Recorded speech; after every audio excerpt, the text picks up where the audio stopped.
Are you an adventurer looking to take your hunt to the next level? Then you're in the right place. Welcome to East Meets West Hunt with your host, Beau Martonik. Hey everyone, welcome back to another episode of the East Meets West Hunt podcast presented by onX. So the onX Hunt app is your one-place stop to turn your phone into a mobile GPS unit. And within the Hunt app, there is a map layer section called Trails and Rec. And that's comprised of recreation sites, trails, trail mileage, trail slope, and motor vehicle roads and trails. So the recreation sites contains over 300,000 points of interest, including fishing access sites, campgrounds, trailheads, Forest Service cabins, ski areas, breweries, and more. And in addition to that, the trails feature has over 400,000 miles of trails that are owned by the U.S. Forest Service, national parks, BLM, local and federal government agencies, as well as private landowners. And you can see the different mileage, the slope to see the steepness of the trails, as well as also just motor vehicle roads and trails. And so onX hosts roads and trails data from the United States Forest Service to be able to show which types of vehicles are allowed on each trail, and also really helps to be able to see if you're able to take ATVs, UTVs, anything like that into certain areas. So this Trails and Rec feature is almost always turned on when I'm using them, whether it's hunting whitetails in Pennsylvania or I'm hunting elk in the Rocky Mountains.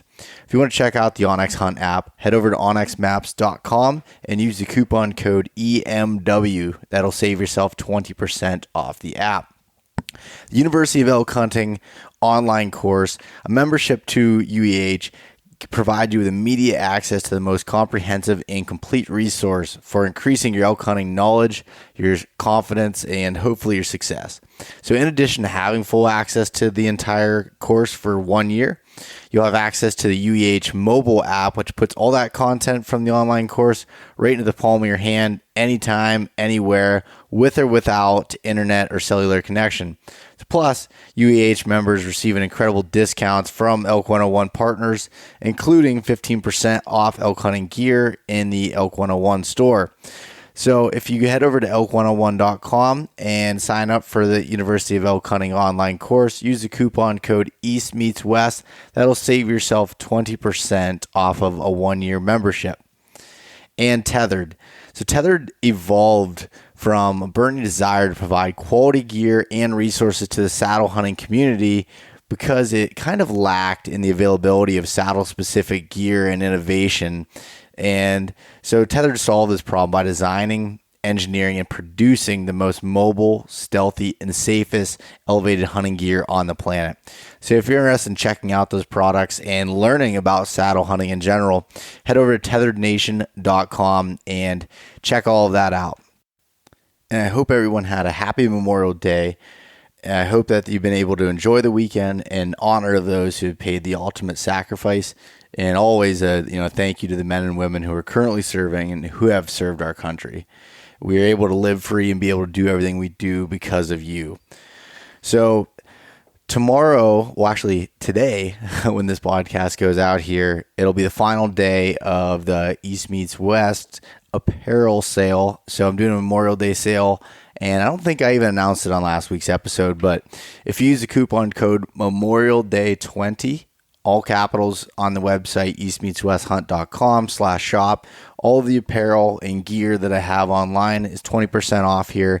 And hopefully you're listening to this today, which is May 26th. So if you're listening after that, you missed the sale already. But if not, go check that out, and we'll get that stuff shipped out to you right away. And also this week, I want to go over the Mountain Buck story of the week, and as it was the Mountain Buck Monday post for Instagram and Facebook. So this one comes from Aaron Hepler. This buck was from State Gamblins in southeastern Pennsylvania and speaks to your clear-cut strategies. I shot him inside a 7-year-old clear-cut the last week in October. It was a high-odds morning when the temperature dropped 12 degrees overnight. There was water inside the cut and some random white oak seed trees that he was feeding on. I was relatively close to where there was a bedding area inside the cut. I heard a grunt and I grunted back. The buck came in, rubbing all little saplings along the way. I watched him at 10 yards for 45 minutes before I had a clear shot. After 20 years of hunting, he was the first buck I've shot with my bow. There will be an article inside the PA Game News at some point on this guy. Public land's where it's at, and since then I've had so many encounters with all the biggest bucks that I have seen. Everyone that wants to go check out this photo of this buck that Aaron took, head over to the East Meets West Instagram and Facebook page, because this thing is an absolute dandy and cool to see him talking about hunting the timber cuts. I just did a video, part of the Mountain Buck Scouting series on YouTube on scouting and hunting timber cuts, and this just goes right into some of the strategies there. So if you have your own Mountain Buck Monday story of yourself, send that over to me, via email at beau@eastmeetswesthunt.com or through social media. Instagram's usually the quickest way for me to be able to respond there. And we'll get those in the upcoming weeks, the stories out. Love hearing these things. They've been really popular. I've gotten a lot of feedback from them, so keep them coming. And yeah, so on this week's episode, I am joined by Aaron Hitchins, who comes out of the north of the border in Canada here. And Aaron and I talk about who Aaron is, his story with Rockhouse Motion and their whole goals in the company that they have there. Work mode versus hunt mode, turkey hunting versus elk hunting, and this should get a whole bunch of the Western guys all riled up. Preparing for a Western hunt when you live in the East, and then also sheep hunting. A little bit of Aaron's kind of dabbling in sheep hunting, being, a resident up there. And I really like this episode. Aaron is a very, very passionate person, and just listening to him and it comes out in his work he's extremely talented, and really can inspire people. So he came from Eastern Canada and moved out west and has been hunting the mountains and filming and telling stories behind the lens. And he's just a really good guy to learn from and listen to. So hope you enjoy this episode and everyone has a great week. All right, we're live. I'm looking at the beautiful face across the Skype call here of my Canadian brother, Aaron Hitchins. What's up, buddy? Oh, just looking at your muscles, you've grown quite a bit since I saw you last. Oh, some things never change. It's been a while. We didn't get to see each other this past year at the ATA show. You didn't go, so it's been a little bit. Yeah, no, I skipped the shows this year. Well, I guess I went to SHOT Show, but yeah, it's a grind. It's a little soul sucking. It's very fun. But yeah, it's like a fringe. Is this actually a productive business activity, or am I just going and boozing with other people that like to booze and talk about the same things I do? And yeah. Worthwhile personal investment, but we were hot and heavy with work at that point in time. So yeah, I'll be there next year though. I can't miss 2 years in a row, especially if I shoot something. If I shoot something noteworthy, I'll definitely be there. Then you got to go and talk to everyone about it and tell the same story over and over again, right? Yeah, just add details, and then you see who passes the story on. Yeah, exactly. I'll get in there, see who's listening. It's funny. I think it's been about 4 or 5 years now that I met you at the ATA show, at a bar. Ironically, I mean, we don't go to bars very often, but there we are. And I met you and Dustin Lutt. Both of you guys there, and it was right after I had watched you in the film Beyond the Roar, and I went up and introduced myself, and I was like, oh, this guy's cool, he was in this film. And reality, what I realized is that you weren't as cool as the film made it seem, but decent guy all around, I guess. Depends who you talk to. There's a lot of people that think we faked a lot of the stuff in that film. Supposedly, I've learned over the years that people think we intentionally fake the canoe or flip the canoe, and I can assure you that we did not. And if we'd recommended that to the guys we were with, they'd have been like, "Go flip it yourself, you hoser." So I don't think it would have been super well received, even if that was the plan. But yeah, no, that's probably still my favorite project we've worked on to date, just because it's so personally important to me. And I guess I had great hair, and made me apparently look cool enough for a young, fresh-faced Pennsylvanian, I believe, to come introduce himself. Yeah, no, you had some long flowing locks at the time, which now are kind of chopped off a little bit. Yeah, we'll see how long the old lockdown carries on. I might be back. Yeah, there you go. What about that mustache? Yeah, Start around.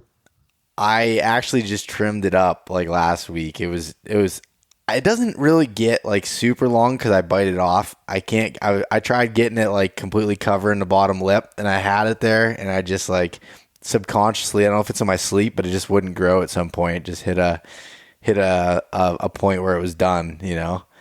So I don't know. The mustache started as just the thing during hunting season, is the rut stash, as I called it, and then it turned into a year-long thing because, I mean, if you think about it, there's elk, deer, all those things, they rut a certain time of the year.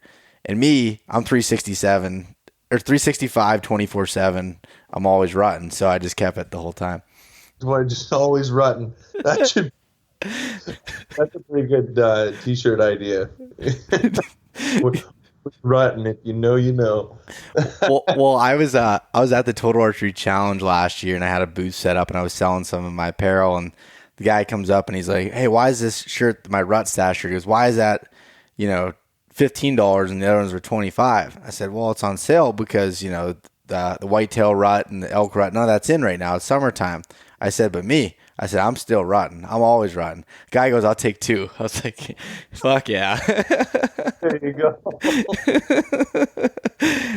throw the duster on there and put always rutting, and I think you'll probably move a few of those. Yeah. At least a couple in Canada if you ship up here. That would be awesome. Yeah. Well, look, it looks good. The unironic mustache has really rallied lately. I've been fairly surprised, and I had a pretty good go at it, but Logan doesn't offer her opinion on too many things firmly, but I guess showing you a picture would be pointless considering this is an audio project. But yeah, it's fairly distinguished, but she... Send me a text with it in there. Yeah, exactly. Pause for so... I'm a little concerned because my pint is about half full, so... Yeah, it's funny. So I have one beer here with me, and I'm about a quarter full. I grabbed two when I came into the office here, and my girlfriend's like, "Why are you taking two? One's going to get warm." So I have this thing where I just text her, and she brings one into the office for me. So I'm kind of spoiled from that side. I'm going to test that. Yeah, hold on, guys. We're taking a short break here to text the women to drop off some beer. But I want to see this picture of you rocking the stash, because it's one of those things that the mustache is either loved by women to a point where they can't control themselves, or it's absolutely hated. And I'm going to say about 85% of women don't like it, and the 15 that do are just absolutely nuts. Well, you can find it's a good way to filter out the quality babes. Yeah, that's exactly right. Where are the beers? They're in the fridge, honey. Right. That's funny. So Aaron, we've got a little bit of an introduction here, and you can see how we interact with each other, and our personalities kind of feed off each other, and that's the way it seemed to be when we talk to each other. But let's give a little bit of a background on who Aaron Hitchins is and why am I talking to you here? Well, I'm not entirely sure why you're talking to me, but I grew up out east, and I now live and hunt out west. So I think I fit the general criteria. I am, as previously mentioned, a proud and effective Canadian. I wear the badge of my northern upbringing proudly, and I while the deer hunting growing up was less ideal than my eastern pals, the big game hunting right now is pretty premium up north of the border, so I'm enjoying it. So yeah, I grew up out east, and then moved to Kansas for a few years after I finished college, and then fell in love and used it as an excuse to move home to where I now call home, which is in Alberta. And then as a side note, I moved to BC for the year for another hunting adventure, but Alberta is where we would call home at this point in time. Okay. So when you were living in Kansas for a little while, or how long were you down there for? 4 or 5 years. Okay. I gotcha. And then, so is Logan from Canada? Yeah, we met at college. Oh, okay. Nice. That makes sense then, how you got to head back up north of the border, eh? Yeah, no, it was good. She was actually living up in Edmonton, and I was like, I ain't moving to Edmonton. So we ended up in Canmore. Okay. Which is, yeah. So yeah, pretty place. It's right. We're right on the border of Banff National Park, which is known to the world. Oh, there it is. I beat you. Oh, there's also now a dog entering the picture. Yeah, I'm missing. I guess Logan beat Colby here to bring in the beer, and I'm gonna have to make sure I let her know about that. Oh, hello. Hi, Logan. Ooh, Sweet sound of victory. that's good. You're drinking the Miller High Life. Yeah, it's what's in the fridge. That's right. What's your favorite beer? Whatever's in the fridge. Whatever's cold. Wet and cold. Wet and cold. Yeah, I lived in Kansas for a while. Got a first-hand look at the people who I consider to be probably the foremost of the world's whitetail hunters. Matt and his brothers, and Dustin, and the community down there is massively impressive when it comes to deer hunting.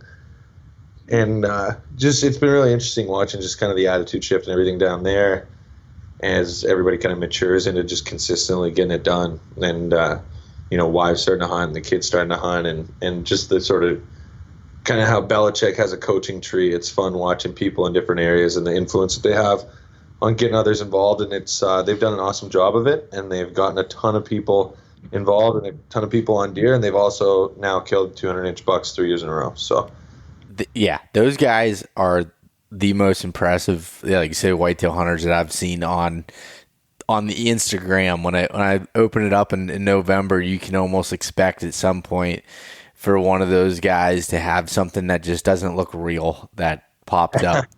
And obviously with all you guys, being photographers, videographers, filmmakers, whatever it is, it's always just the most epic photos and stuff that go along with it. And it's pretty cool to see. It's funny because when I go hunting, I got to bring all the wide angle lenses to make things look big. And you go and you walk up to these things with like the normal approach, and Beau's beer has arrived. Yep. Mediocre work, but better than nothing. Yeah. So, but like, you walk up and you get it all set up like you normally take a deer photo, and you're like, well, nobody's ever like this. Just looks too ridiculous. It looks like a farmed elk. And they're just giant. So it's fun when you get the big ones down because you can bust out the longer lenses and tee it up. So yeah, we've got some pretty fun photos of those deer over the years, and we actually shot photos of the first one that Scott killed alive, which was absolutely exhilarating. We saw it on the hoof. I think it was like one of the only like 3 or 4 times that it had been seen alive, and it lived pretty close to a town. It was a cagey fella, but he was rutting, and so. We got to take some photos of him with like a 400 millimeter lens, and it was just like you see pictures of these things and you see them dead. And as somebody who hasn't shot a deer of that magnitude or really any animal that would be comparable, like it's just unbelievable. You're looking at this thing and it turns its head and it's like the whole freaking orbit gets knocked off kilter. They're just ridiculous. So they do a good job of it, and the most impressive part is not just the killing big deer, but they do it without being completely crazy people, right? They're effective members of the community, maintain really good relationships with farmers and other people that hunt around, and then, oftentimes will put their wives or their family or whoever first when it comes to getting deer killed, or their guests for that matter, and I've been the benefactor of that, and yeah, it just works out. Good things happen to good people every once in a while, and they've been on a good run of that. Yeah, they And do all those guys work with you, Rockhouse Motion, or what's the relationship there? So Matt works with us. Matt's a partner at Rockhouse. Scott is like a premium cabinet builder, and Nick is a foreman on the pipeline.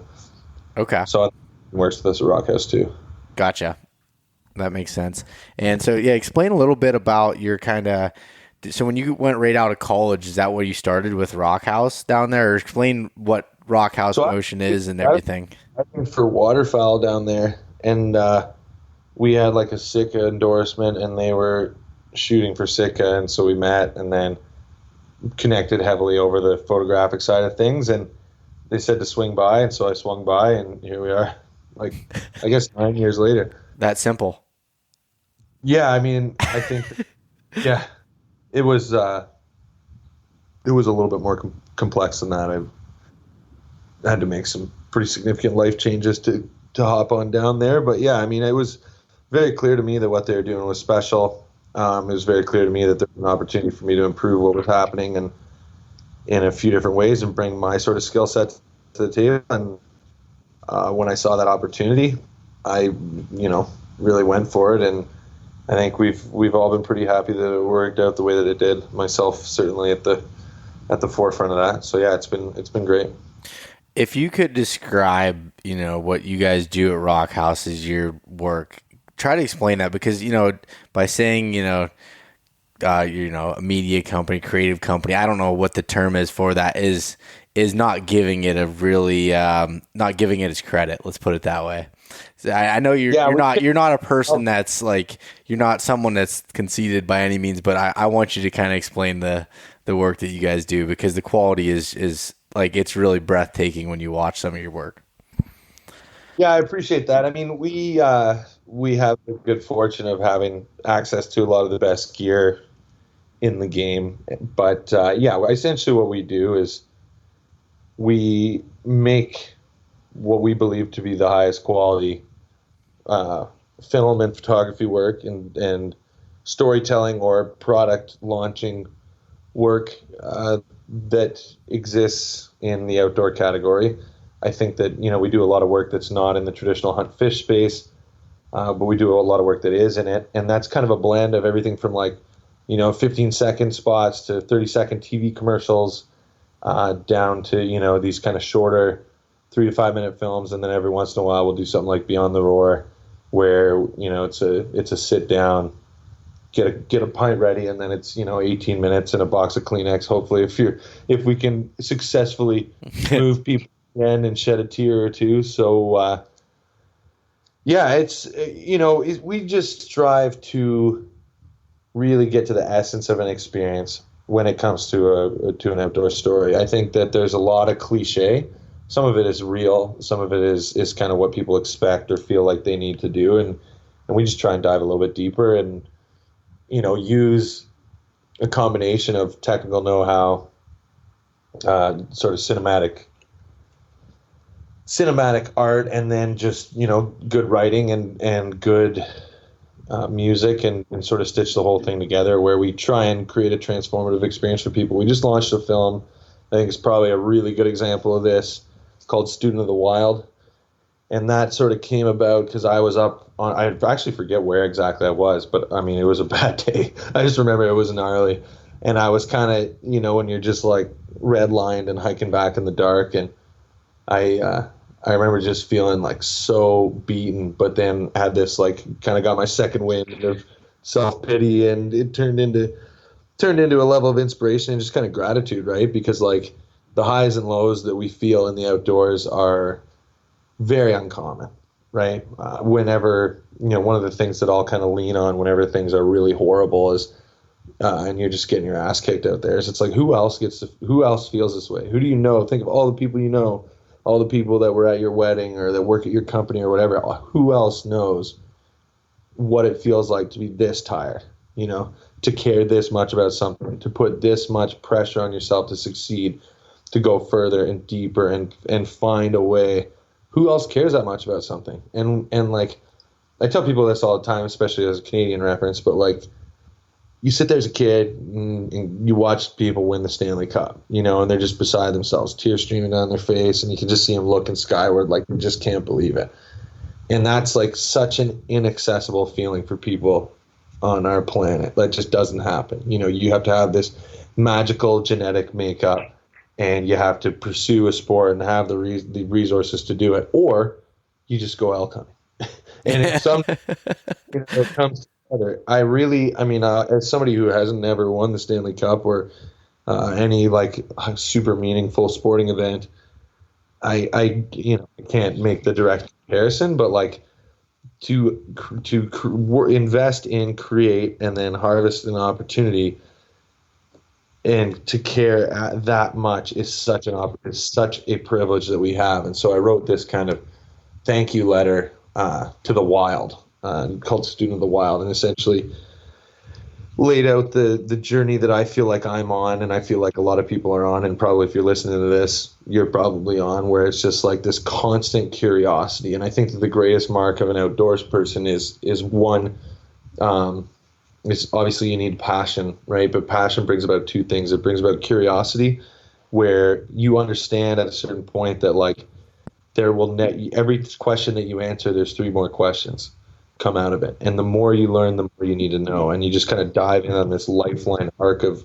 learning, and like that is so cool. There is no finish line there, and I think that that's really unique. And then the second thing is just a grit and a toughness and an effort and a resolve, that whether that manifests itself in getting out of bed early to go turkey hunt in the back 40, or day 15 of a sheep hunt when it's minus 30 degrees outside and you're getting your ass beat, like whatever that is, it's just the thing that you care about enough to get out and do it and ask the questions, pay attention, and listen to the answers. And so anyways, that's like a not even a summary of the film, because I think I just ranted for longer than the film itself is. But what we put the thing that I wrote to some of the best that we've ever shot, and have it appeal to people across hunting and fishing and general outdoors.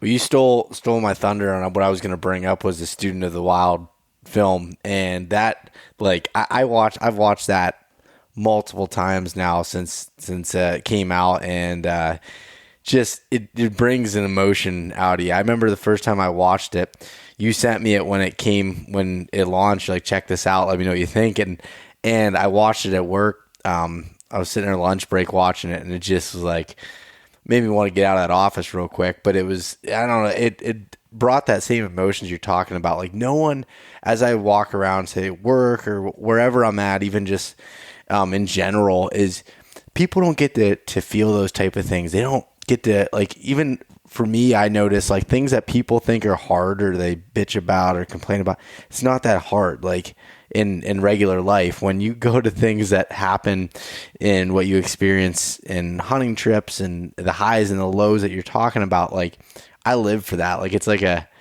drug thinking about when, it sounds super cliche the way I said that, but when you go, like, my first elk hunt was in 2016, my first backpack elk hunt. On day 4, like, I wanted to quit. Like, it sucked so bad. Like, it was terrible. And now, I just years later that I'm, going out for 2.5 weeks at a time and really like learning to love that ride of the ups and downs and like all of it, because at the end it's so worth it. Like, I'm not going to go into extreme detail on it, as everyone's heard me talk about, but like my elk hunt this past year, like when I finally did that after 4 years of trying and working my freaking ass off for it, it was like I was filled with emotions that, like, I thought I won the Stanley Cup. Like, that's what it felt like to me.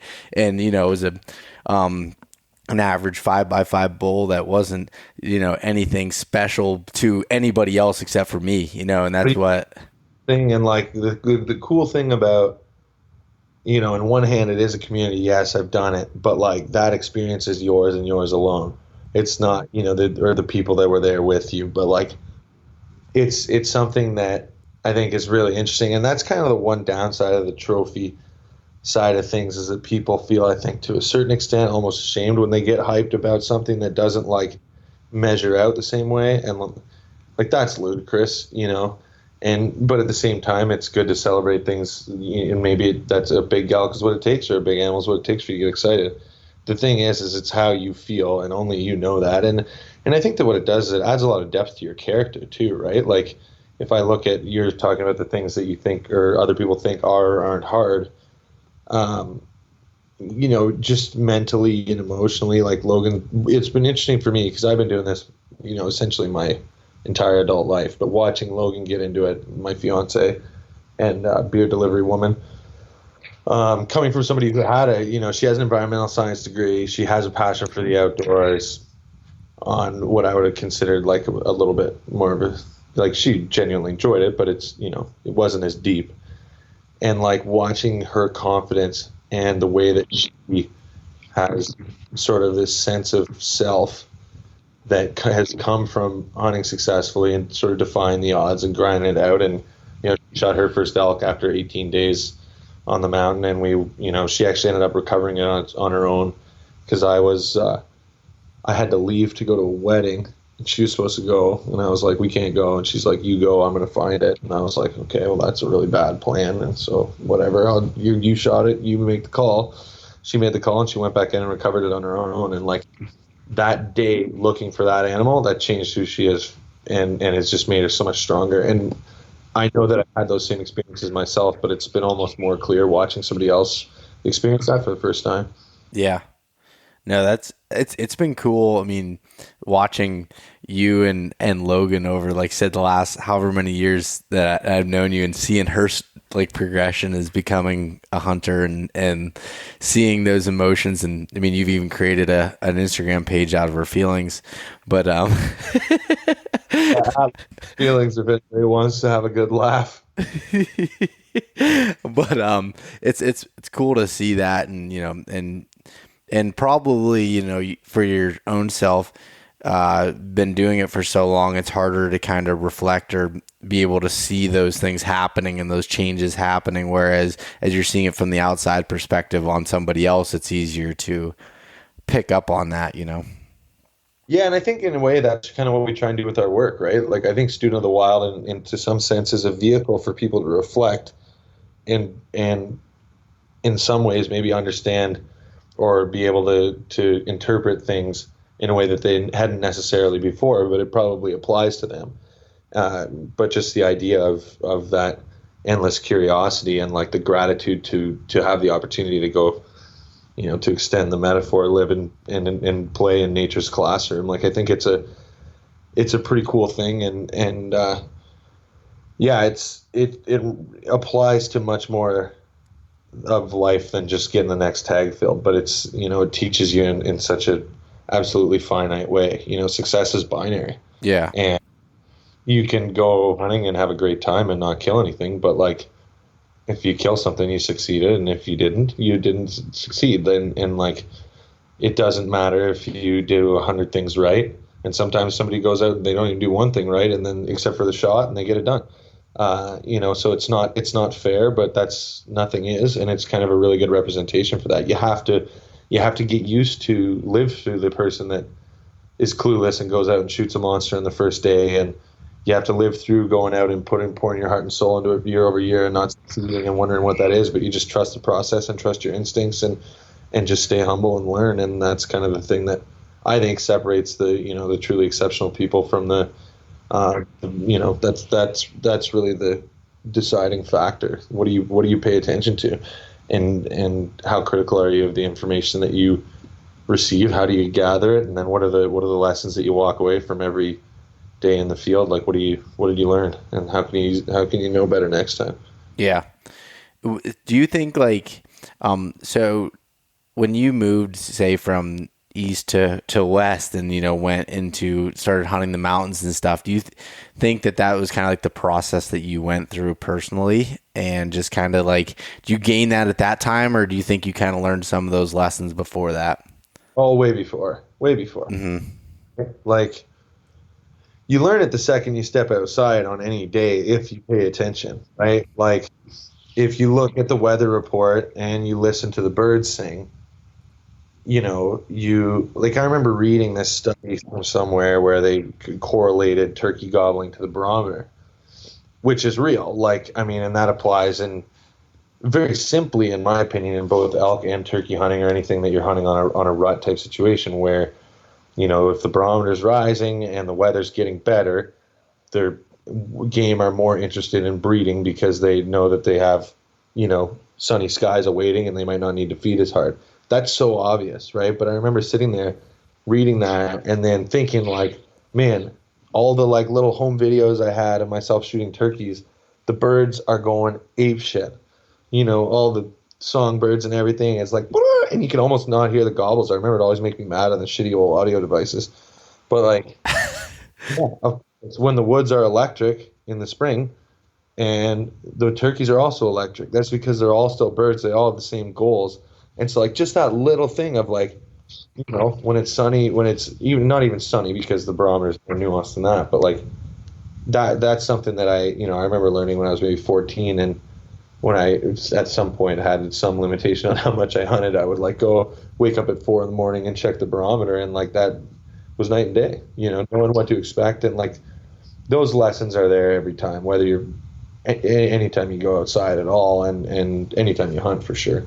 Yeah, and I agree with that. And I feel like a lot of the times you don't even realize it, like cognitively, it just happens until you kind of are able to reflect and step back for a minute and think about all those things. And, I know growing up, I didn't think about half the things that I do now, what I was learning and what I was experiencing. And now, I think of all those things and remember them. And it's just some of the things growing up and stuff that I talk about now, just through the podcast and everything that I learned many years ago through just watching my dad and hanging out and doing those type of things. That it's a really cool process, and I think we're all really lucky as outdoors people to be able to have those experiences and learn as we grow older, I guess. Yeah, I mean it's a state of mind, right? Where something happens and you just walk into the middle of a herd of elk and you're like, oh boy, I was lucky. They're stupid. It's like, are they stupid, or do they not mind when you're walking loudly? And maybe the times that you were sneaking, they cared that you were sneaking. You're just asking yourself those questions so that when events happen, you interpret the things that led to that. And I honestly, the people that do this the very best, in my opinion, are professional bass fishermen. I know that sounds like that might be a little bit surprising, but like, when we go out, some people have better spots than other people, have better tags, whatever. But those dudes go out on the same lakes that everybody fishes, and the same guys consistently perform well. They don't always win, but like basically you go out with these dudes and like you're just casting and whatever. You're kind of bored. I'm normally out with them because I'm taking pictures for somebody or filming, and like they get a bite. You're like, oh good, we got a fish. Take some pictures. Then they get another bite. And then it starts to increase, and like, okay, that last fish was on a point, so they go to the next point, and then they get it on the wind-blown side of the point. So then they go and they hit all the wind-blown side of the point. It was in 15 feet of water, so they just all of a sudden they pick up every piece of habitat that's the same in the whole lake, and they go get the fish that's in all those, because for whatever reason all those fish are on the same pattern. So because fishing is so much quicker feedback than hunting, where you're only able to strike once a year, those guys are like masters at processing patterns and picking it up. And like, think about that, man. Like you and I could go fishing and you're in the back of the boat, I'm in the front of the boat, and it changes every day. Yeah. But those dudes go out and consistently perform at a high level on water that it's exact same, it's an equal footing as everybody else. And I think that's like, it's really fascinating. It's actually interesting, like even as a hunter, it's worth watching a couple of those MLF broadcasts or whatever when they're in the tournament, because you can start to see these guys like just figuring it out and solving the problem in real time. It's pretty cool. Yeah. Find and exploit the pattern, I'd never thought of that before, and never really, I guess, I fish and stuff, and we were talking a little bit beforehand. I like to bass fish and stuff a little bit, but never thought of it from that perspective, nor have I watched much of it on television or anything to be able to kind of pick up on it. But that's a neat way of kind of comparing that there. Yeah, they're animals at it. It's unbelievable. Like they're like, and they're like, oh, this guy's talented. I'm like, talented? He's got a freaking stick and a little piece of power bait or something. Just stomps everybody. Like it's not like this guy has a 40-inch vertical. He's not running a 4.40. He can't bench 250. It's not talent. It's all in the brain. And that's what's kind of interesting about that. And the same thing really applies to hunting. It's just like that's a place where it happens fast. It happens consistently. And the feedback loop is right away. You make a cast and you know whether it was a good decision by the end of the cast. Yeah. Yeah. I do was just going to say, like with hunting, it might take a little bit to learn that, because getting the feedback, or you recognizing that, is that a one-off, or is that actually something that to pay attention to? But yeah, I mean, you make the comparison with trail cameras, right? You hang a camera and you can get a lot more information points than you can sit in a tree stand. And that's what makes the West so challenging. You just don't have access to that same kind of information. Mm-hmm. But in my opinion, that's actually kind of the beauty of it. You know, I live in some places that I could hang cameras and could do more scouting, but like, I love the idea that it's like I got 2 weeks or 10 days or a week or whatever it is, and it's like, this is it. I'm going to make it happen in this window. It's finite. I can be completely occupied with that, not worry about anything else. And in the time leading up to it, assuming I know where I'm going, it doesn't need to be a year-long thing, but when you're in it, you're just like hyper-focused and super present. And, you know, the days roll by and the pressure builds and you see what you got. It's pretty fun. You know, it's one of those things, like the more that I get into hunting and doing some of these trips, the more I have trouble with working and then trying to hunt after work. Because for me, I'm a person who needs to completely get my mind like on the right track. And a buddy of mine always told me, he always be like, I have work mode and hunt mode. He's like, I don't cross, you know, if I'm working and I'm working hard, and that's what I'm thinking about and I'm doing. When I'm hunting, that's what I'm doing. I'm hunting. And I'm like, oh, I can do both, I thought. And, you know, and this past year was really difficult for me. I'd work till like 4:00 in the evening. I'd have a couple hours to go out to the tree stand and sit. And I just wasn't truly enjoying it. I felt rushed. I felt like just not really taking in everything. And it was an interesting thing that when you're talking about, you know, just going out for 10 days or 2 weeks or whatever it is. And that's why I think I've come to love like the elk hunting side of it. Most of these places I've never stepped foot on my life. I just go there and you figure it out as you're there and you're going and kind of put yourself in that place. But it's funny, you know, you're talking about sometimes you like with elk hunting, this past year, that bull that I shot, it was super funny because, you know, they say, oh, if, you know, elk wins you or whatever, you know, you're done, like he's gone. Well, these elk came out across this meadow in front of me and the wind shifted, the cows caught me and they all took off. And I was like completely like almost in tears.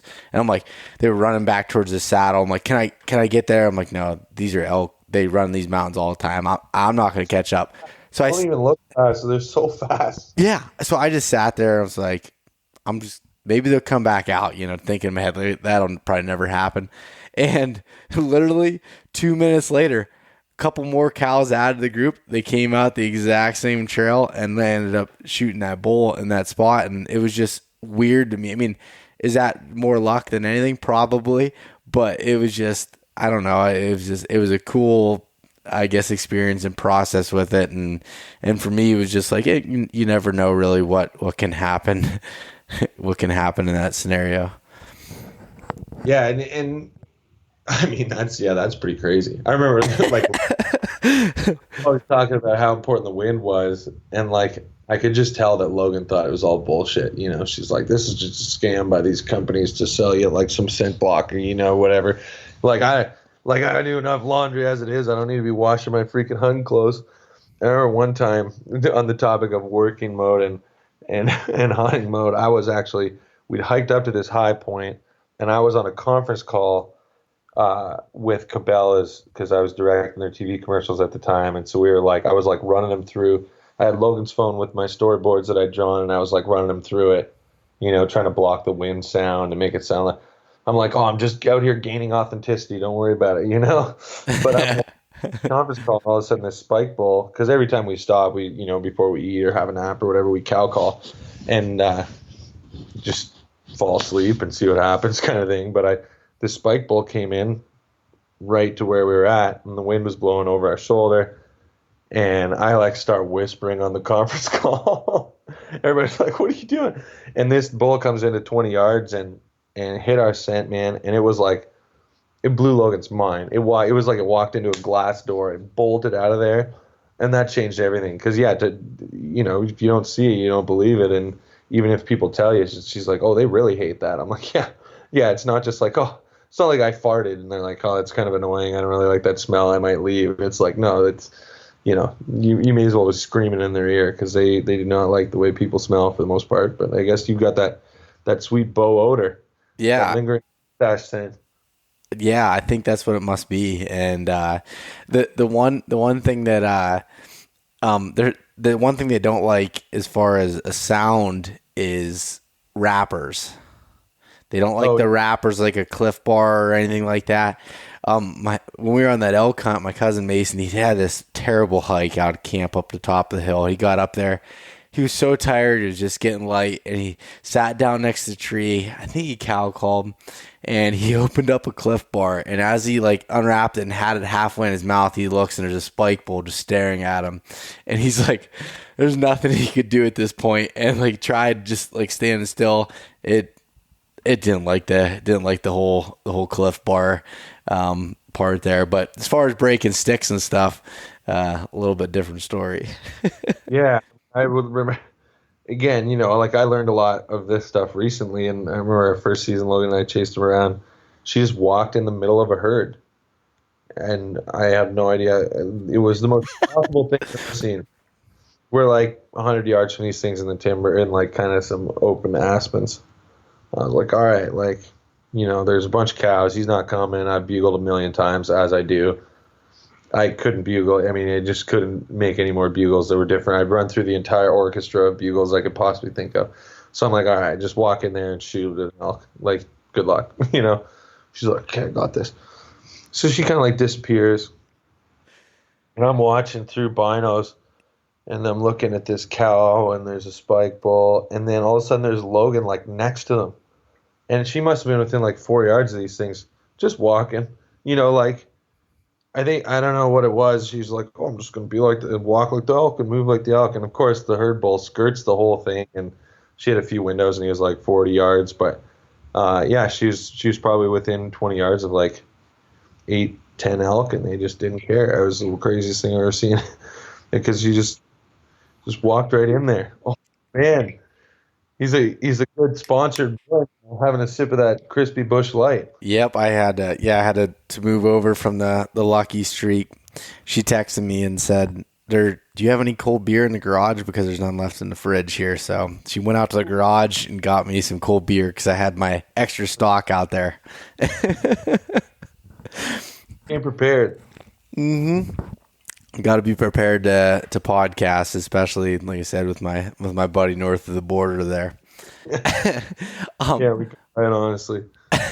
But so Aaron, we're talking about Logan kind of going into that herd there and everything. With what coming from you come from Eastern Canada and stuff, and then going out there, how would you compare elk hunting to turkey hunting? All right, so this is something I feel pretty strongly about. Objections from people in the West, but like I love calling turkeys. I love calling animals, right? Like I really like fishing, and I really like hunting. Especially whenever you call an animal, like I would rather rattle in an 8-point and whack them than like sit in some pinch point for the next 3 years and shoot a giant. Like I just love that, Deer comes in grunting, and like you call a duck in, like just the idea that you have an animal and in real time you persuade it to make a decision that is either very bad for it or fatal. It's like that's so interesting to me because there's just this other level of nuance where you're speaking their language, right? You're saying something, and then they actually are like, "Oh yeah, good point," and then they just come in. It's like it's absolute crap. So for me, I love calling turkeys, and I have been frequently accused of calling too much, which is the same as elk hunting. I take a gigantic objection to that, and it's probably the only thing in the world that actually somebody can say that like profoundly offends me, because I always just dive into this deep thought of like, what if I did call too much? I never have. I always called it the perfect amount, in my opinion. But so yeah, like I really think that turkey hunting is such a good lesson because you learn, if not, just how to hunt an animal that gives away its location based on its sound, but you understand how you're going to approach it, right? Like if you're a guy that likes to set up the decoys in the strut zone and chill in a ground blind, like you're going to go out west and you're going to hunt a wallow. and you're going to love that because you've done the scouting. And like, I cannot fucking relate to that at all, but good power to you. Like, a lot of people like that, and generally they kill more shit than I do. They're more successful, I should say. It's a little more respectful terminology. But for me, the rush is the conversation. The rush is the persuasion. So understanding, just even though an elk makes the same bugle sound or a turkey makes the same gobble sound, understanding how to interpret that emotion, interpret the like point in the season. What do they do with hens around versus what do they do without hens? What do they do with cows or without cows? When do they come into a strutter versus when they don't? A lot of those things are super parallel between elk and turkey hunting. And I honestly think, like, if you live in the East and you're like, I want to get ready to go elk hunting, you know, obviously you do your research and read and listen to Beau's podcast for tips on how to get winded and still kill stuff, which I should probably listen to as well. But other than that, find a chunk of public land, which I know depending where you're at, like I've done it in Kentucky. And I always read, like, growing up in Canada, I was like, man, like, public land in the States gets hammered. Like, there's no turkeys there. Like, everybody online, the forums is always like, oh, yeah, I was crawling. Yeah. We go down and we're like, oh, we gotta get past all these keen locals. Well, apparently in Kentucky it's not that hard because we went like a quarter mile up a logging road and then just had the whole freaking kingdom to ourselves. But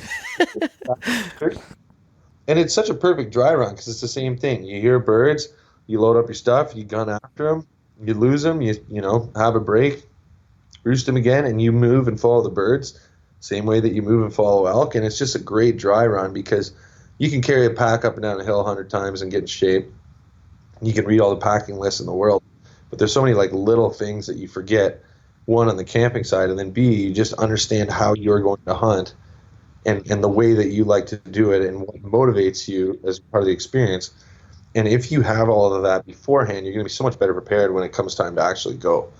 So I'm a huge advocate of the like backpack turkey hunt, which nobody really does because you don't have to. But you can do it and you can be successful, and it's a really, really excellent way to prepare. I've done backpack turkey hunts the last few years, and I started doing it in preparation for my first elk hunt to learn my gear and see what my flaws were and kind of go through all that. And you're 100% right. I can drive up and down the road all day and call from my truck and get one to gobble and probably go and kill it easier than me backpacking in.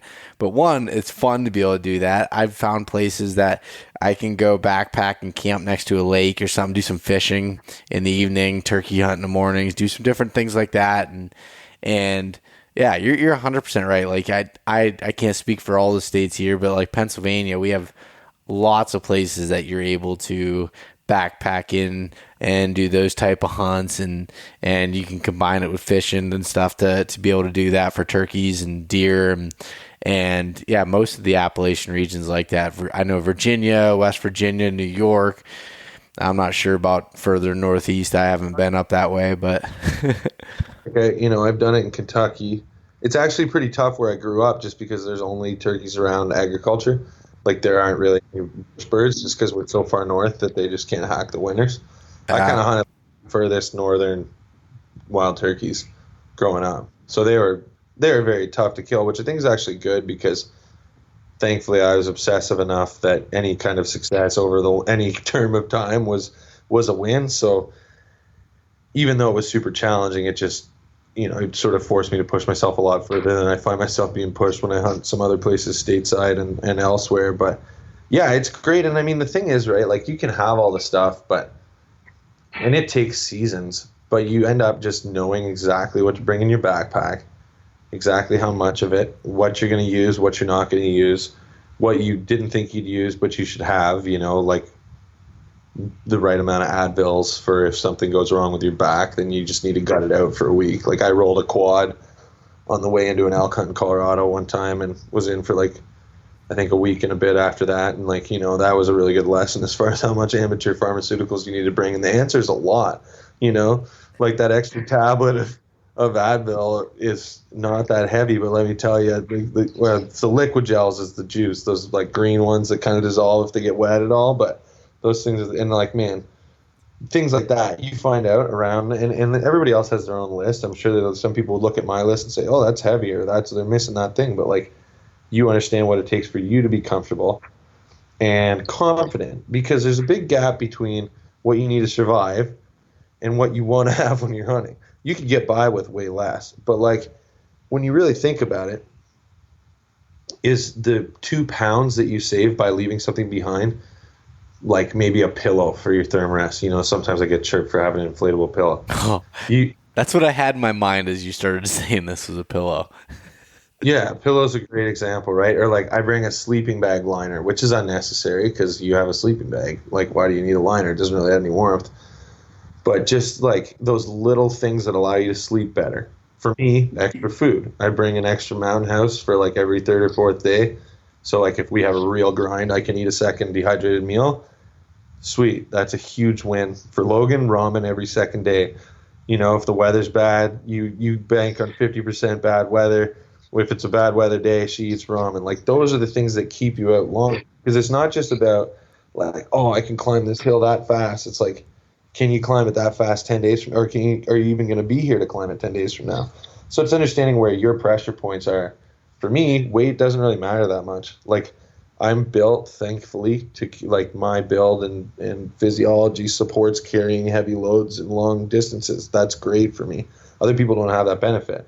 But like, I know that I'm willing to take extra stuff because I don't mind that extra weight so much, but I do mind not having it. And so being like an ultra lightweight warrior, and it's just not really worth it. Where, you know, I got one buddy who, Will, actually, from Beyond the Roar, he brings an extra set of base layers that he sleeps in every night, because his philosophy is, I don't care how cold and wet I get all day. Like, I'm not going to die and get hypothermia because I'm always moving. As long as I have those base layers to change in. So he keeps a dry bag, like a rubber dry bag, which probably isn't the lightest, with his base layers and his sleeping bag in there. So he knows no matter what happens when it comes to nighttime, he's going to be warm. And he just has that little checkpoint every day. And like, different people approach that differently, but like, you really need to figure out what your own thing is, because the last thing you want to do is get the time invested or the preference points or the money or whatever it is, end up in this place, and then, you know, end up realizing that you missed something in the preparation phase. You wish you had less of something or more of something else. And that's, whether that's turkeys or whatever else, I just think turkeys are a really great way to do it, because it's actually a super fun way to hunt, and they do act similarly, especially in regards to like how to handle them with and without hens.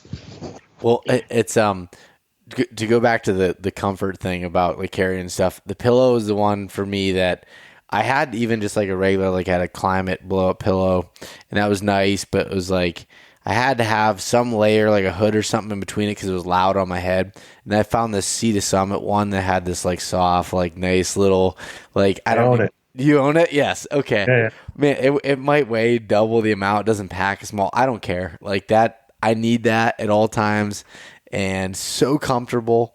And not to mention, like, so there's that. And then there was a couple years I was elk hunting, and I was running a floorless shelter, and they're like, do you want to, you know, I was carrying a stove. I packed a stove up in there for it. And like, it's September. You don't need a stove. I'm like, I don't care. We got a snowstorm the one night and like 5-6 inches of snow. I had a stove in there, and it made me feel good at the end of the night. I felt comfortable. Like, that was the warm thing. Same thing with having like fires the other night. That's not an object I'm bringing in, but like, I've heard, oh, you don't want to have fires. You're going to scare off, you know, the animals, whatever. I don't care. Like, every couple days on an elk hunt, if I can start a fire. Animals don't like farmers. All the old boys when I grew up were like, oh yeah, you light a fire and the deer will come in. And like, a few of those dudes actually, like, in Ontario, would shoot deer because they just light a fire and sit around the fire, and the deer get curious or whatever, thought, you know, and they'd shoot deer doing it. I mean, I'm actually a huge advocate for the stove, right? Like, you take a Kifaru, like the titanium wood stove. It's like 1 pound, 8 ounces. I would rather, like, you know, Matt, my business partner who I do a lot of hunting with, he likes being able to stand up when he gets his clothes on. That's like a big tipping point for him. He also loves hot drinks. So like, that dude, well, he needs like 3 times more water than everybody else, because he wants to have like coffee in the morning. He wants to have like a tea. He wants to have like his whatever that mountain ops like puts you to sleep. Apparently, Oh, the slumber. Yeah. So everybody else gets the slumber, and then I don't get any slumber because they all try and fall asleep before I start snoring. But like if you have more than 2 people and you're a grown ass man, bring a stove. Like what's just the mental ability to know that you're going to be able to regain comfort sometime between now and whenever the whole thing is over, because the only other way that it can be over, oh boy, now I got oysters on the half shell. How do you like that? Wow. Living by the sea. Yeah, that's a whole nother level right there. Logan coming through delivering that. My word. That's some great shit. Holy fuck. Pardon me. It's tasty. So yeah, I live by the Pacific now, and we had a slow day of fishing, but apparently someone went and found some oysters, which is pretty sweet. Yeah, that works. But yeah, I mean, I'm a huge advocate for the stove and actually the floorless shelter. The only thing I had happen with the floorless shelter that kind of sucked last year is in Montana. And I was hunting on my own, and I had this mouse. Like there was it was like a big mouse here, and the mice were raiding my backpack, chewing through. I take one of those like Kifaru mesh bags that I keep all my snacks in, basically. Yeah. Then each day pull out whatever that ration is, put it in the top of leave it on my pack, and then leave the rest in the bottom. And I wake up in the middle of the night and I just hear, and so I'm like, literally playing actual real life whack-a-mole in the dark, trying to like smash this mouse that was in my bag. And yeah, I had to build like this whole insulation because I'm like, man, do I put a bunch of stuff around it and protect it, or is that stuff just going to get chewed through? So do I put nothing around it? And I had to figure that out. But yeah, those floorless shelters are the bomb, man. I had an experience. The one negative experience I had of floorless shelter was when on the same trip I was in Colorado, and so we had a real bad rainstorm, and I just told this story. I did a podcast with John Barklow, and we talked about this, but it rained real hard, and so it built up. Well, it built up, the moisture on the tent and everything. Okay, and I was soaked going up to it because I decided to drop 1,000 feet elevation to get water and not take my rain gear because I was just going real quick. I just didn't take all my stuff. Came back up. Anyways, I was soaked, got in the tent, fired up the stove. It was good, but it created condensation. So I had condensation on the top of the tent. Middle of the night, winds kicked up like crazy. Hail started hitting. It rained inside the tent. I thought the stakes were pulling out of the ground because I didn't know to put rocks on top of the stakes. And now I have 4 MSR stakes that screw in. I don't care what they weigh. It gives me that comfort of knowing my tent isn't going to blow away. And it was a funny experience, and also with one of the stoves. So this, I had the Seek Outside titanium stove, and on there I had creosote build up from burning pine branches in the middle of the winter, and I had my damper not wide open. Apparently, with that, you have it pretty much wide open to keep it hot and burn all that out of the pipe. Well, in the middle of the night, I woke up. I didn't wake up. I did because my brother shook me awake. Him and I were camping together, and the whole tent was full of smoke and like rolling out, and had that issue. I would have died because I'd sleep through anything. And he said he was up all night, like making sure that the fire was good, and I was sleeping like a log, just breathing in all the smoke and fumes. Yeah, that's definitely a concern. That's a problem. Like with snow, that's what I was worried about. Like we took one in ski touring this year and like had it all held down with snow, and I was like, man, this thing's pretty airtight. Not a deal. Yeah, but once you learn, it was me not having the experience of knowing how to set it up right and learning the stove and all that. That's just something I had to learn. And but I've ran floorless shelters now since, I don't know, 4 or 5 years, and I've liked them. I did buy a Hilleberg for Alaska this year, though. I'm gonna do something nice. They're absolutely pimping. Yeah. Because the thing is like with sheep hunting, when you're above tree line, the floorless thing kind of goes out of the program when you can't peg everything and you don't want to have a high profile and whatever else. But I mean, the reality is though, like from somebody coming from back east, you only get so many cracks at it, right? even if it's once a year, like a dry run, when you still care and you're still invested, like turkey hunting or whatever else, you could do it with whitetails too. I know some boys up home that do that for deer, but like you just want to work the kinks out because you don't want to get that one lesson that you have to learn. You don't want that to happen in like a cherished time window. And like for us, we moved to Alberta, first season there. Everybody's like, oh yeah, you'll figure it out in a few years, or like, yeah, you'll get one eventually. Archery elk tag in Alberta, 5% success rate. That's not like a really super real number because that's just the people that buy the tags. I don't know how many of those people actually put an effort in. 5% for the whole province, including a ton of really good private land. Public land, we moved there. I killed a herd bull. Logan killed her first bull ever. My dad killed his first elk, which is his first archery animal. As a 60-year-old, we went back to back to back on a 5% tag. So maybe that's turkey hunting. Maybe we just got super lucky. We have had a lot of people help us over the years, and as hopefully everybody does, but we've had a lot of people be generous. But man, there's something to it because we certainly shocked a lot of people when that happened, and then it happened again, and then it happened a third time when it, the fluke argument started to get a little bit weaker. So yeah, there's something to be said for it for sure. That's awesome. What was it? Was it a couple years ago that you did the sheep hunt? Yeah, so I sheep hunted one of my sort of first really big one 2 years ago and killed. And then last year I hunted again, did that sort of the same hunt. And I also went with a buddy in the Yukon for 10 days hunting for Dall sheep. So last year both my sheep hunts were with archery, and both those would have been dead with a rifle. So it was pretty cool. My buddy in the Yukon missed the Dall sheep. I have like a pretty cool over-the-shoulder photo that I think Matthews might have posted recently, which was heartbreaking, man. We were on that ram for like 5 or 6 days, and it was pouring rain, like apocalyptic. The whole mountain, like, there'll be an avalanche.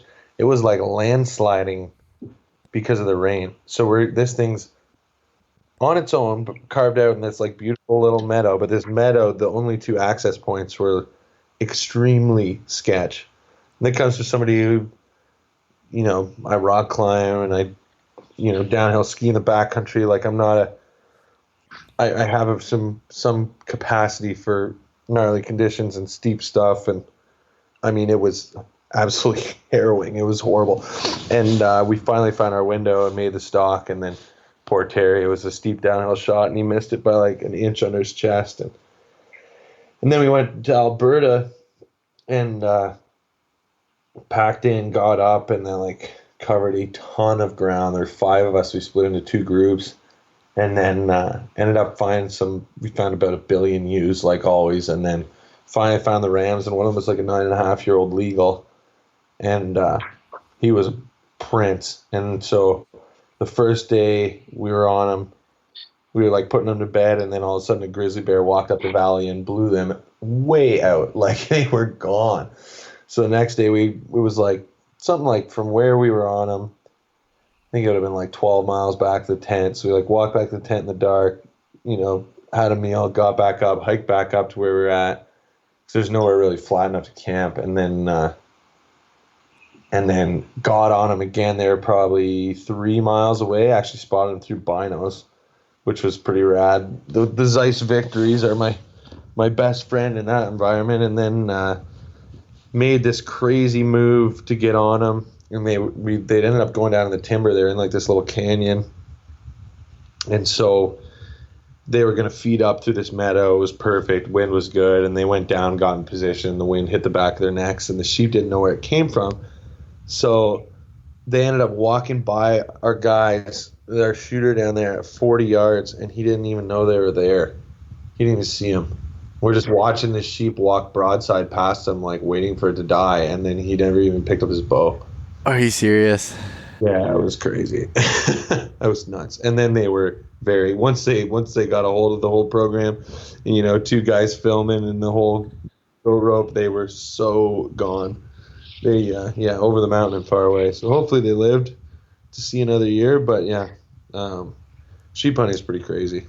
I was gonna say that's one of those bucket list items right at the top for me to sheep hunt, as I'm sure it is for a lot of people. But man, I want to experience that someday. It just seems like the top of the top. Well, it's just so weird, right? Because like sheep themselves, if they were to like live in woodlots or wherever you hunt other animals, like a whitetail is significantly more wary or more smart or whatever than a sheep. But like you're 3 days in by the time you get to where they're at. And then, you normally go into the bush and you can really only carry like 10, 12 days food. So you go in, make the push, you get up there, and then you're on this short window. And then if it rains, you're hosed. If it's foggy, you're hosed.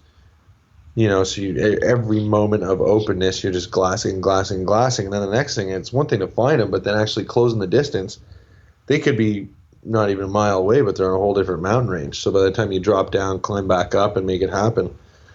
Like when I killed mine, we actually climbed over the top of a mountain to get to it. Like we were we were kind of on a bench in the trees, and he was across the valley. But like the only clear way to get to him without blowing out all the sheep in the valley was to go actually over the summit of a mountain. It was like waist deep snow. And then we like dropped down this abbey path, and I was lucky enough to shoot him. But like just the access is so crazy. I mean, I've never killed one with a bow. I've never been on a hunt where we've killed one with a bow, but that is some serious shit, man. The guys that are getting that done.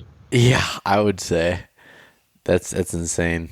That's like you said, that's my first step to even like kind of doing different hunts out of the lower 48. Well, is going to Alaska this year. I'm hunting caribou, which isn't like in the mountains or anything like a sheep hunt is, but that's a whole nother aspect of being dropped off in a plane. I've never done anything like that. I've always been able to walk back to my vehicle at some point if you needed to. So it's a whole nother adventure aspect to it. A whole different program whenever you're at the end. Like, man, where we sheep hunted in the Yukon last year, we were so far. You're like, I don't even know if they'd send a chopper. You press the button on your inReach, they might just be like, ha, LOL, yeah. You see it, we'll pick you up when it's time to get cremated. Like, I don't know. It's a pretty special feeling, man. There are very few places on earth where you really have that distance, and when the plane rolls away, that's like a classic kind of cliche. But man, when you hear the roar of the bush plane disappear, there's this whole level of kind of spooky quiet that comes over you. And there are people that absolutely thrive in that environment, and frankly, like for me, it's happened a handful of times over my life, and every time it gets easier. But like, it's pretty wild knowing that there's an accountability that's not just nobody's coming to help. Yeah. So it's pretty cool. That's cool. You're doing a caribou hunt though. Actually, I was lucky enough the year before they closed the Quebec hunt, I went up there and did an article with Outdoor Life. And it's with my bow, but yeah, I would love to. Nobody talks about it, but I would love to do a caribou slam because they're such crazy animals, right? Like people just picture them like pulling Santa around or eating like. We were when we were sheep hunting in the Yukon this year. Like I was glassing the skyline, and these are like legitimate ultra steep mountains that you like couldn't really think about how you would walk to the top. Right? That's kind of you don't know how you get up there. And there was like 3 caribou. One was bedded, and then 2 of them were like standing facing each other just for hours on the top of these mountains. And you're telling like that same animal, there's the ones in Quebec are just running across the tundra, and then in Newfoundland they're in the bush, and like I don't know, they're really fascinating, and they're so fun to hunt because especially bow hunt, because with the antlers, they're great to stalk because they have like a giant flagpole off the top of their head that announces where they are. And it's funny, right? Like I shot a great 6x7 bull elk. I shot like 180 plus inch moose, so it would have been like 58 inches across, like big animals. Not giants, but like they're big. When people walk into my house where I grew up, where my taxidermy is, everybody asks about the caribou. So like just be prepared that whatever your most prized piece of taxidermy or headgear is, because like man, those things, the antler to body ratio, on like a truly big one is just mind numbing. Like that's why they always gave people 2 tags in some places, because they're like, hey, the first one, you're just going to shoot the first one because you're like, that's got to be a world record. And then you'll shoot a few others and then be like, okay, this is what a big one actually looks like. Yeah. Yeah, it's super fun. You're going to love it. I actually am planning on doing that one of these years, and I kind of had called it off for this year because of the sort of viral concerns, but I guess I should probably make sure that I have a plan in place if I can go. Yeah, I'm going in late August, so as long as everything's still good or is good by then to be able to go, that's the plan. And I'm taking my bow, and then a buddy of mine's taking his gun, so most likely I'll grab his gun and shoot it. But Man, you could close those things. They like, I guess it depends where they're at, but it's pretty cool. I did watch some videos the other day of some people doing it with a bow and stocking in, and they went in the August time frame where it's not like hardcore migration, which is the time I'm going. Is like you got some little bit homebodied caribou and they're stalking, like you said, it looks like flagpoles sticking up, and they were just, sneaking up on them. And then the one, I was watching the caribou would see them and they'd just stop moving and they'd start walking. They would just walk right at them, kind of in the open tundra. It was weird. Oh, I held my bow on my head. I was like, oh, my bow's kind of shaped like antlers. And like, mine was absolutely spooked. We put like 3 stalks on him before we killed him. But the curiosity thing is real though. Like they will, if you sort of make a little bit of movement and stay still, there's a decent chance they'll come up and check and see what you are. But yeah, they're super fun hunt. Yeah, I'm really looking forward to that. So, do you have anything planned for this year that's like you're super excited about? Yeah, so we moved to British Columbia because in Canada you can't like hunt out of state. It's you have to either be hosted by somebody that lives there. But that only works for a number of species. So with the enthrallment with sheep hunting that's kind of taken over, BC has stone sheep and really nowhere else does. So we actually we got out of our old house. We did the whole move thing. We lived here.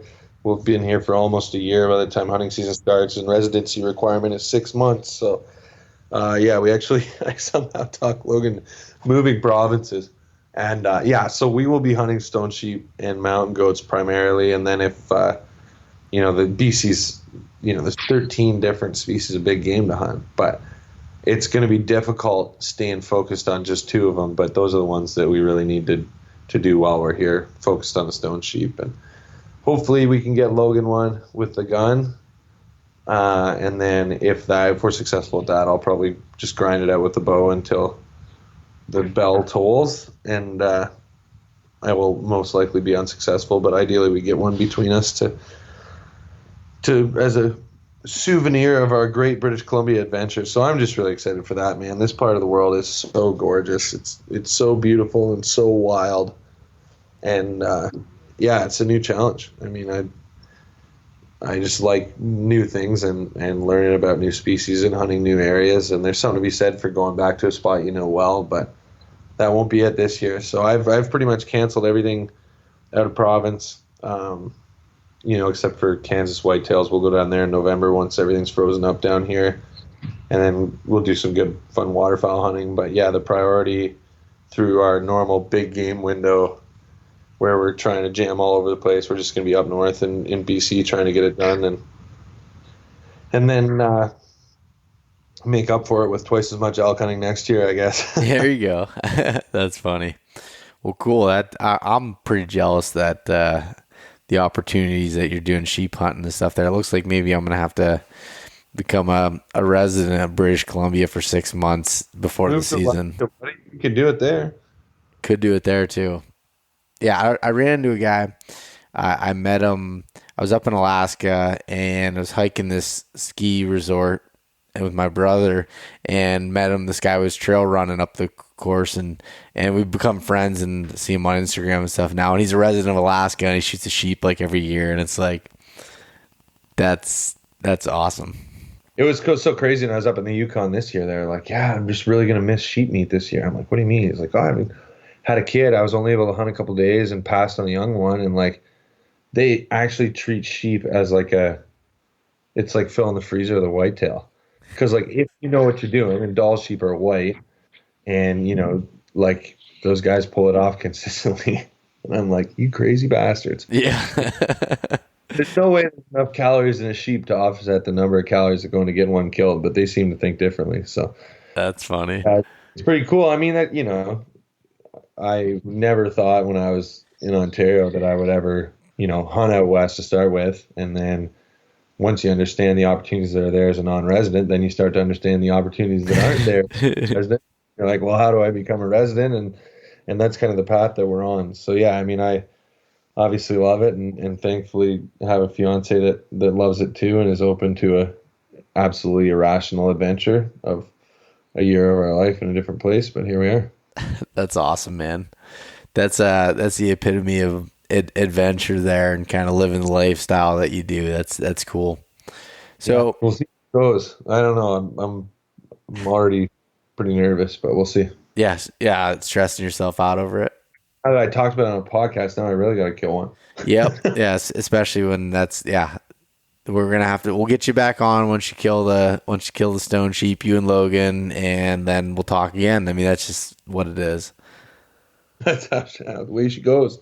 But anyways, Aaron, well, I think we're going to end this one here. Not that I don't want to look at your pretty face any longer and talk some more, but I need to eat some dinner tonight, and it's late here. Yeah, I'm sweating profusely. I don't know if it's just thinking about all the exercise that I do in some parts of the year that I'm not doing right now or what, but yeah, I'm pretty toasty. So you have yourself a nice lean salad and a nice lean piece of meat, Mr. Heather's Choice. Yeah. And we'll go plow some more oysters and call her good. Thanks for having me on, Tom. I appreciate it. Yeah, man. Well, Aaron, before you take off there and I don't want you to start taking off your shirt here, but where can people find some more information on you and some of the work that you've done that we talked about here? Yeah. So the cool thing about, you know, what I do is it's really truly a team effort. And whenever you see from Rockhouse, very far from an Aaron Hitchins thing, we have a number of people behind us. So for me, I'm Aaron Hitchins on Instagram, and the rest of them, that's Hitchins, which is HITCHINS, because everybody puts ENS, and that bothers me. I'm very sensitive. So yeah, that's that. Our company's called Rockhouse Motion. That's Rockhouse for all you Southern people. And then we have Matt White, which is Matt White Rockhouse on Instagram, Dustin_Rockhouse on Instagram. We have Colin Photogram, C. Lucas Clark, Naoto Aoki Photography, and William doesn't do social media. He just goes surfing and makes the dopest shit possible. So you won't find him on there. But yeah, check out the Rockhouse Motion page, and you should be able to track us down from there. And if you want to look at films, Vimeo is probably your best bet. So just Rockhouse Motion Vimeo, or Beyond the Roar, Student of the Wild, anything like that. And yeah, I'd love to hear what you guys think. You know, one of the things that's interesting about making films, right, is you do stuff and you don't really know how people take it. You get the viewership numbers and a couple likes here and there. But if you have any feedback one way or another, we'd always love to hear it. So feel free to reach out if you guys are curious or you want to talk shit or whatever it is. I'm here for you. Awesome. Well, I really enjoyed this, Aaron, and it was good talking to you. Absolutely. Thanks for having me on. Go West. Woo! Thanks so much for listening to this episode of East Meets West Hunt with your host, Beau Martonik. For more great content and to stay up to date, visit eastmeetswesthunt.com, Facebook at East Meets West Outdoors, and Instagram at East Meets West Hunt. If you enjoyed today's episode, please review and subscribe, and we'll catch you next time.